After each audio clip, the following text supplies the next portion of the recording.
ಇವತ್ತ ಸೆಪ್ಟೆಂಬರ್ 6ನೇ ತಾರೀಕು ಶುಕ್ರವಾರ ಬೆಳ್ಳಂಬೆಳಗ್ಗೆನೆ ಗೃಹಲಕ್ಷ್ಮಿಯರಿಗೆ ಭರ್ಜರಿ ಗುಡ್ ನ್ಯೂಸ್ ಬಂದಿದೆ. ಹೌದು ಸ್ನೇಹಿತರೆ, ಫೈನಲ್ ಆಗಿ ನಿಮ್ಮ ಖಾತೆಗಳಿಗೆ 22ನೇ ಕಂತಿನ ಹಣ ಜಮಾ ಆಗೋದಕ್ಕೆ ಪ್ರಾರಂಭ ಆಗಿದೆ. ಹಾಗಾದ್ರೆ ಇದೀಗ ಬಂದಿರುವಂತಹ ಲೇಟೆಸ್ಟ್ ಅಪ್ಡೇಟ್ ಅನ್ನ ತಿಳಿಸ್ಕೊಡ್ತಾ ಇದೀನಿ. ಈ ಒಂದು ಲೇಟೆಸ್ಟ್ ಅಪ್ಡೇಟ್ ಏನಪ್ಪಾ ಅಂತಂದ್ರೆ, ಇಲ್ಲಿ ಯಾರಿಗೆ ಪೆಂಡಿಂಗ್ ಹಣ ಬಂದಿಲ್ಲ ಅಂತವ್ರಿಗೆ ರಿಲೀಸ್ ಆಯ್ತು. ಇನ್ನು 22ನೇ ಕಂತಿನ ಹಣ ಬಿಡುಗಡೆ ಆಗಿದೆ. ಸೊ ಬನ್ನಿ, ಇವತ್ತ ಯಾರ್ಯಾರಿಗೆ ಈ ಒಂದು ಹಣ ಬರ್ತಾ ಇದೆ, ಒಟ್ಟು ಟೋಟಲ್ ಆಗಿ ಇವತ್ತ 3 ಕಂತುಗಳ ಹಣ ಬಿಡುಗಡೆ ಆಗ್ತಾ ಇದೆ ಅಂತ ಒಂದು ಮಾಹಿತಿ ಬಂದಿದೆ. ಯಾರಿಗಾದ್ರೂ ಇನ್ನು ಗೃಹಲಕ್ಷ್ಮಿ ಯೋಜನೆಯ ಹಣ ಬಂದಿಲ್ಲ ಸರ್ ಅನ್ನೋರಿದ್ರೆ ಈ ಒಂದು ಮಾಹಿತಿಯನ್ನ ನೋಡಲೇಬೇಕು. ಯಾಕಂದ್ರೆ ಕಳೆದ ಒಂದು 10-15 ದಿನಗಳಿಂದ ಬಹಳಷ್ಟು ಮಂದಿ ವೇಟ್ ಮಾಡ್ತಾ ಇದ್ದಾರೆ ಗೃಹಲಕ್ಷ್ಮಿ ಯೋಜನೆಯ ಹಣ ಬಂದಿಲ್ಲ ಅಂತ. ಸೊ ಹಾಗಾದ್ರೆ ನಿಮ್ಮ ಖಾತೆಗಳಿಗೆ ಯಾರ್ಯಾರು 22ನೇ ಕಂತಿನ ಹಣಕ್ಕಾಗಿ ವೇಟ್ ಮಾಡ್ತಾ ಇದ್ರಿ ಅಂತವ್ರಿಗೆ 22ನೇ ಕಂತಿನ ಹಣ ಬರುತ್ತೆ.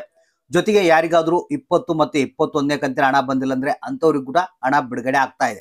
ಹೌದು ಸ್ನೇಹಿತರೆ, ಇದಕ್ಕೆ ಸಂಬಂಧಪಟ್ಟಂತೆ ನಿನ್ನೆ ಒಂದು ಸಭೆಯನ್ನ ನಡೆಸಲಾಗಿತ್ತು. ಲಕ್ಷ್ಮೀ ಹೆಬ್ಬಾಳ್ಕರ್ ಅವರು ಅದರಲ್ಲಿ ಅಧಿಕಾರಿಗಳನ್ನ ತರಾಟೆಗೆ ತೆಗೆದುಕೊಂಡಿದ್ರು.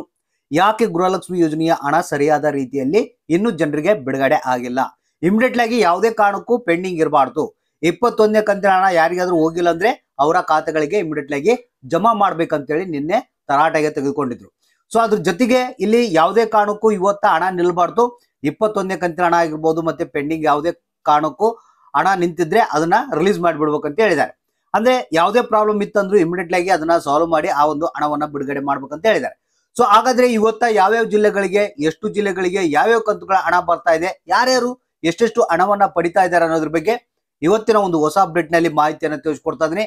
ನೀವು ಮಾಡ್ಬೇಕಾಗಿರೋಂತ ಕೆಲಸ ಇಷ್ಟೇ, ವಿಡಿಯೋನ ಪೂರ್ತಿಯಾಗಿ ನಿಮ್ಗೆಲ್ಲ ಗೃಹಲಕ್ಷ್ಮಿ ಯೋಜನೆಯ ಹಣಕ್ಕಾಗಿ ಪ್ರತಿಯೊಬ್ರು ವೇಟ್ ಮಾಡ್ತಾ ಇದ್ದಾರೆ. ಮತ್ತೆ ರಾಜ್ಯ ಸರ್ಕಾರದ ವಿರುದ್ಧ ಬಹಳಷ್ಟು ಮಂದಿ ಆಕ್ರೋಶವನ್ನ ವ್ಯಕ್ತಪಡಿಸ್ತಾ ಇದ್ದಾರೆ. ಯಾಕಪ್ಪ ಅಂದ್ರೆ ಸರಿಯಾದ ರೀತಿಯಲ್ಲಿ ಹಣ ಬಿಡುಗಡೆ ಆಗ್ತಾ ಇಲ್ಲ, ಇದನ್ನ ಕೊಡೋದನ್ನ ಬಂದ್ ಮಾಡಿಬಿಡಿ ಅಂತ ಬಹಳಷ್ಟು ಮಂದಿ ಅಂತ ಇದ್ದಾರೆ.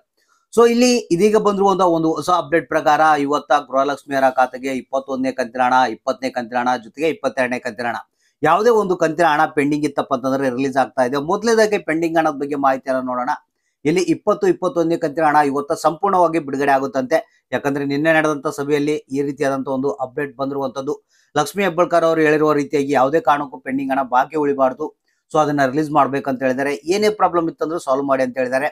ಸೊ ಇವತ್ತ 31 ಜಿಲ್ಲೆಗಳಿಗೆ ಅಂತ ಹೇಳಿದರೆ ಟೋಟಲ್ ಆಗಿ ಎಲ್ಲಾ ಜಿಲ್ಲೆಯವರಿಗೆ ಈ ಒಂದು ಪೆಂಡಿಂಗ್ ಹಣ ಅನ್ನೋದು ಬಿಡುಗಡೆ ಆಗ್ಬೇಕಂತ ಹೇಳಿದ್ದಾರೆ. ಸೊ ಇದ್ರ ಜೊತೆಗೆ ಇದು ಒಂದೇ ಅಲ್ಲ, ಏನು 22ನೇ ಕಂತಿನ ಹಣದ ಒಂದು ಹೊಸ ಅಪ್ಡೇಟ್ ಬಂದಿದೆ. ಇಲ್ಲಿ 19 ಜಿಲ್ಲೆಗಳಿಗೆ ಅಂತ ಹೇಳಿದ್ದಾರೆ. 19 ಜಿಲ್ಲೆಗಳಿಗೆ ಇವತ್ತ 22ನೇ ಕಂತಿನ ಹಣ ಬಿಡುಗಡೆ ಆಗುತ್ತೆ ಅಂತ ಹೇಳಿದ್ದಾರೆ. ಒಂದು ಚಿತ್ರದುರ್ಗ ಜಿಲ್ಲೆ, ಚಿಕ್ಕಮಗಳೂರು, ಶಿವಮೊಗ್ಗ, ರಾಮನಗರ, ಚಿಕ್ಕಬಳ್ಳಾಪುರ, ರಾಮನಗರ, ಚಾಮರಾಜನಗರ, ರಾಯಚೂರು, ಮೈಸೂರು, ವಿಜಯಪುರ, ಬೀದರ್, ಮಂಡ್ಯ, ಕೊಪ್ಪಳ, ಬೆಳಗಾವಿ, ಬೆಂಗಳೂರು ನಗರ, ಬೆಂಗಳೂರು ಗ್ರಾಮಾಂತರ, ಕೋಲಾರ, ಕೊಡಗು, ಹಾವೇರಿ, ಬಾಗಲಕೋಟೆ ಅಂತ ಹೇಳಿದ್ದಾರೆ. 22 ಜಿಲ್ಲೆಗಳಿಗೆ ಇವತ್ತ ಗೃಹಲಕ್ಷ್ಮಿ ಯೋಜನೆಯ 22ನೇ ಕಂತಿನ ಹಣ ಬಿಡುಗಡೆ ಆಗ್ತಾ ಇದೆ. ಇದೊಂದೇ ಅಲ್ಲ, ಪೆಂಡಿಂಗ್ ಹಣ ಕೂಡ ಸಂಪೂರ್ಣವಾಗಿ ಎಲ್ಲಾ ಜಿಲ್ಲೆಯವರಿಗೆ ಬಿಡುಗಡೆ ಆಗ್ಬೇಕಂತ ಮಾಹಿತಿ ಬಂದಿರುವಂತದ್ದು. ಯಾಕಂದ್ರೆ ನಿನ್ನೆ ಒಂದು ವೆರಿಫೈ ಮಾಡಿ ಯಾರ್ಯಾರಿಗೆ ಹಣ ಬಾಕಿ ಇದೆ ಅವ್ರದ್ದೊಂದು ಸಪರೇಟ್ ಆದಂತ ಲಿಸ್ಟ್ ಅನ್ನ ಮಾಡಿ ಆ ಒಂದು ಹಣವನ್ನ ಇಮಿಡಿಯೇಟ್ ಆಗಿ ಬಿಡುಗಡೆ ಮಾಡ್ಬೇಕಂತ ಹೇಳಿದ್ದಾರೆ. ಇಲ್ಲಿ ಬಹಳಷ್ಟು ಡಿಲೇ ಆದ್ರೂ ಚಿಂತೆ ಇಲ್ಲ, ಹಣ ಬರೋದು 100% ಪಕ್ಕ ಆಗಿದೆ. ಈಗ ಯಾರ್ಯಾರು 22ನೇ ಕಂತಿನ ಹಣವನ್ನ ಪಡೆದಿಲ್ಲ ಅವರು ಇವತ್ತ ಪಡಿತಾ ಇದಾರೆ. ಮತ್ತೆ ಪೆಂಡಿಂಗ್ ಹಣ ಯಾರಿಗೆ ಬಂದಿಲ್ಲ ಅಂತವ್ರು ಪೆಂಡಿಂಗ್ ಹಣವನ್ನ ಇವತ್ತ ಪಡಿತಾ ಇದಾರೆ. ಬಹಳಷ್ಟು ಮಂದಿ ವೇಟ್ ಮಾಡ್ತಾ ಇದಾರೆ, ಕೇಳ್ತಾ ಇದಾರೆ ಸರ್ ಏನು ಹಣ ಬರುತ್ತಾ ಇಲ್ಲ ಅಂತ. ಇವತ್ತು 100% ಆಗಿ ನಿಮ್ಮ ಖಾತೆಗಳಿಗೆ ಏನು ಟೈಮಿಂಗ್ ಏನ್ ಹೇಳಿಲ್ಲ, ಇವತ್ತ ಆಲ್ಮೋಸ್ಟ್ ನಿಮ್ಮ ಖಾತೆಗಳಿಗೆ ಬರುವಂತ ಸಾಧ್ಯತೆ ಇದೆ. ಅಂದ್ರೆ ಒಂದು 11-11:30 ಸುಮಾರು ಹೊತ್ತಿಗೆಲ್ಲ ನಿಮ್ಮ ಖಾತೆಗಳಿಗೆ ಹಣ ಜಮಾ ಆಗುವಂತ ಸಾಧ್ಯತೆ ಇದೆ. ಸೊ ಹಾಗಾದ್ರೆ ಜಸ್ಟ್ ವೇಟ್ ಮಾಡ್ತಾ ಇರಿ, ಅಕೌಂಟ್ ಅನ್ನ ಚೆಕ್ ಮಾಡ್ತಾ ಇರಿ. ನಿಮ್ಮ ಖಾತೆಗಳಿಗೆ ಇವತ್ತ ಅಮೌಂಟ್ ಪೆಂಡಿಂಗ್ ಹಣ ಜೊತೆಗೆ 22ನೇ ಕಂತಿನ ಹಣ ಬರ್ತಾ ಇದೆ. ಸೊ ಯಾರಿಗೆ ಬಂತು ಯಾರಿಗಿಲ್ಲ, ಎಷ್ಟು ಜಿಲ್ಲೆಗಳಿಗೆ ಬಂದಿದೆ, ಯಾವ ಜಿಲ್ಲೆಗಳಿಗೆ ಏನೋ ಬರ್ಬೇಕು ಅನ್ನೋದನ್ನ ತಪ್ಪದೆ ಕಮೆಂಟ್ ಮಾಡಿ ತಿಳಿಸಿ.